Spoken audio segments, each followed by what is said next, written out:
High বন্ধুরা, আমি প্রিয়া। আজ তোমাদের সাথে শেয়ার করে নেব পাতলা ঢেলা মাছের ঝাল। গরম ভাতের সাথে এই রেসিপিটা না দারুণ খেতে লাগে। সবার প্রথমে কড়াইতে তেল গরম করে নেব। এটা তোমরা সাদা তেলেও করতে পারো বা সর্ষের তেলও করতে, তেলের কোনো অসুবিধা হয় না। নুন হলুদ মাখিয়ে রাখা মাছটাকে ভেজে নেব। আগেই আমি মাছটার মধ্যে নুন হলুদ মাখিয়ে 10 মিনিট রেখে দিয়েছি। এইদিকে মাছটা ভাজা হোক, আমি একটা মশলা তৈরি করে নেব। তার জন্য একটা পাত্রের মধ্যে স্বাদ অনুযায়ী নুন, হলুদ, জিরের গুঁড়ো, ধনের গুঁড়ো দিয়ে দিচ্ছি, কাশ্মীরি লঙ্কার গুঁড়ো। সামান্য জল দিয়ে একটা লিকুইড মশলা তৈরি করে নেব। এইদিকে আমাদের মাছটা ভাজা হয়ে গেছে, আমি আর এক পিঠ উল্টে দিচ্ছি। মাছ ভাজা হয়ে গেছে, এগুলোকে তুলে নিয়ে সেমভাবে আরও যে কিছু মাছ আছে ভেজে নিচ্ছি। সেই তেলের মধ্যেই দিয়ে দিচ্ছি জিরে।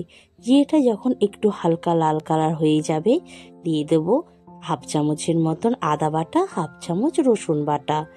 সবগুলো ভালো করে মিশিয়ে একটুখানি ভাজবো। যখন আদা রসুনের কাঁচা গন্ধটা চলে যাবে, মিশ্রণ মশলাটা দিয়ে দেবো। এবার খুব ভালো করে কষাবো যতক্ষণ না মশলা থেকে তেলটা ছেড়ে দিচ্ছে। দিয়ে দিচ্ছি ঝালের জন্য কাঁচা লঙ্কা চিড়ে। সবগুলো ভালো করে মিশিয়ে কষাবো। যখন দেখবো মশলা থেকে তেল ছেড়ে দিয়েছে, দিয়ে দেবো প্রয়োজন মতন জল। এখানে জল বলতে আমি বড় কাপের 1 কাপ জল দিয়েছি। এবার ভেজে নেওয়া মাছগুলো দিয়ে 5 থেকে 6 মিনিট খুব ভালো করে ফুটিয়ে নেব। এই মাছটা বেশিক্ষণ তৈরি করতে সময় লাগে না। যখন আমাদের প্রয়োজন মতন একটা গ্রেভি চলে আসবে, নামানোর আগে ধনেপাতা কুচি দিয়ে দিচ্ছি। একটু হালকা হালকা করে নাড়াচাড়াও দিয়ে নিলাম।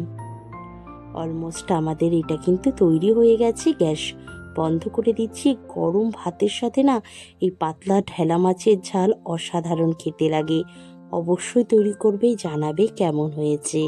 ভালো লাগলে একটা সাবস্ক্রাইব করে দিও। Thank you so much.